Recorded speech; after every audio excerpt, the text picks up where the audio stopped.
Here are some of the supplies you're going to need. You're going to need pliers to help get some leverage for removing the fan with a small screwdriver. You're going to need something to snip the plastic zip ties. You're going to need some pliers to help get out the fan connector. You might need some tweezers or small pliers to help put these screws back in for the fan. You're going to need a really thin Phillips head screwdriver. This is a size number 1. You're going to need a number 2 Phillips for the casing.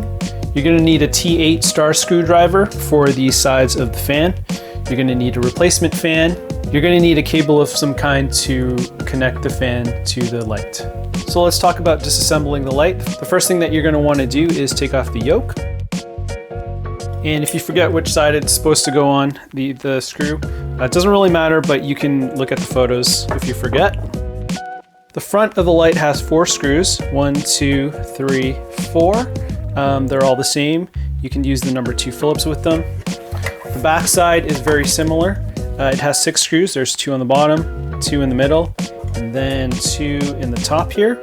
Again, these are all number 2 Phillips head screws. To get the front off, you're gonna need that T8 star screwdriver. There's 2 on each side, 2 there, 2 there. Okay, so there are 6 screws that are like this, and the 2 in the middle are like this. So it's pretty hard to mess up where they go. So at this point, you want to be careful that you don't unnecessarily put any stress on here, because these are where the wires are. So you don't want to pull too hard or anything like that.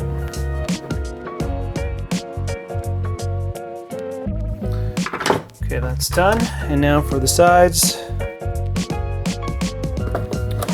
Okay, at this point, basically the front and the back can come off. So the reason why you take off the front is because it makes it a little bit easier to get the fan out. So this comes right off. Okay. Obviously, be really careful not to damage the front of your LED. All right, so to remove this cover just slides right off.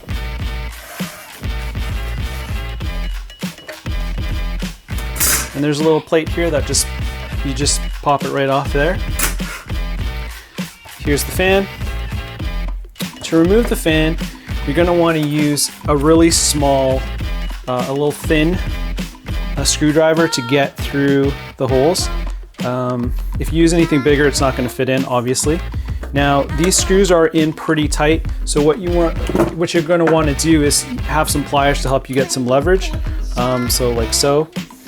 I've already went ahead and pre-released these screws so they're easier to do, but obviously you're just going to want to help get some leverage with the pliers. Now for this part, you might want to take the screws out with these pliers.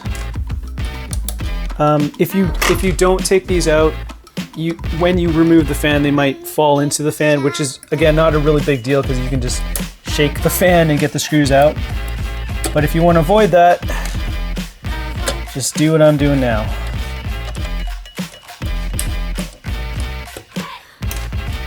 All right, now to get the fan out, it's pretty simple. You need to use a bit of force, and that's why you remove the yoke and the front so that the side panels can flex a little bit. But basically what you want to do is just pull it out. It's a little scary if you're not used to this kind of thing, but the plastic will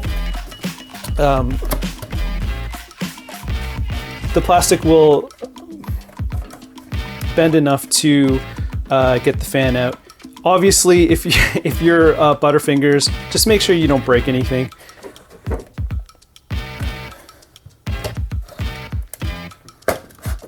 Okay, so obviously you really want to make sure you don't snap anything off here. Okay, now once you've got that out, you're going to need to cut the plastic zip tie here. Again, be really careful. You really don't want to damage anything. All right, now to remove the fan. The fan is, there's a JST connector on the fan, and it's labeled fan right here. There's a little bit of adhesive here, so you're gonna wanna be careful not to damage the connector. I broke the top of mine. Again, if you break the top part, it doesn't really matter. It's not really gonna come out. But if you want it to, the best way to do it is wiggle it out gently, putting force from side to side and kind of pushing it up. If you put force like this, it's obviously going to damage the connector and you might break it. Again, there's a little bit of adhesive there, so you're going to be really gentle. Just really careful when you're pulling that out. Now I pulled this out already, so in real life it's a little bit more, you're going to have to use a little bit more force. So there's a couple of ways to do this part. The way that I did it was, I just made a JST connector of my own. This is from the fan. Okay, it's just a regular JST connector, 2-pin. Basically what I did was I made my own JST connector here, going to a 3-pin PC fan connector. Obviously what you're going to do is you're going to connect this in here. Again, be careful not to break anything. Push that in. And you're pretty much done.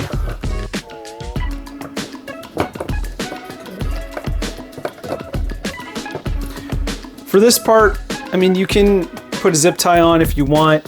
Honestly, there's nothing too loose in here that's going to do you any harm.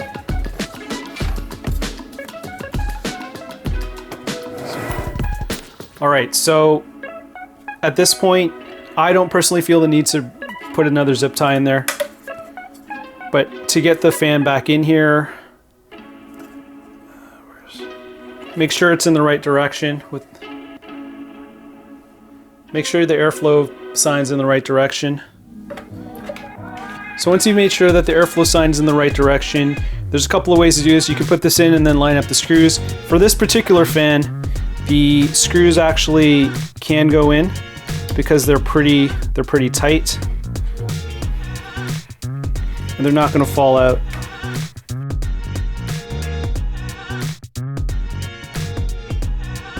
All right, then obviously you want to reverse the steps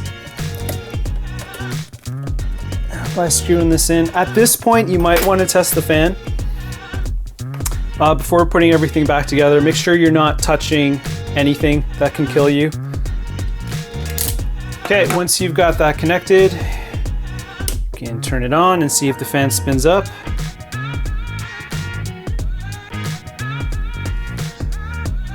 And there we go. Awesome. Make sure you turn it off and disconnect the power.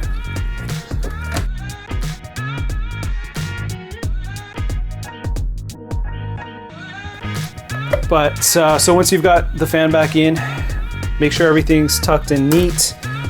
I'm personally not too worried about anything going wrong in there, so it's up to you however you want to clean that up.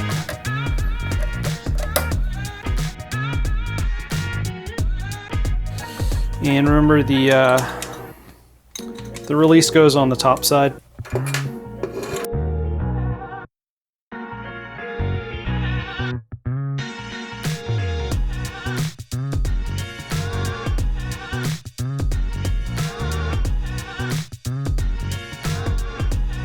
All right, congratulations. You've now replaced your fan and have probably voided your warranty. Last thing, again, just do a quick check.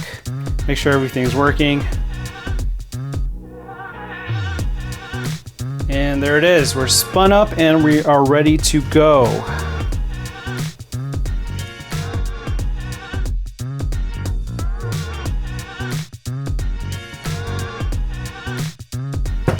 Okay, that's it, and that's how you replace the fan on the Nanlite FS-300. It's pretty simple.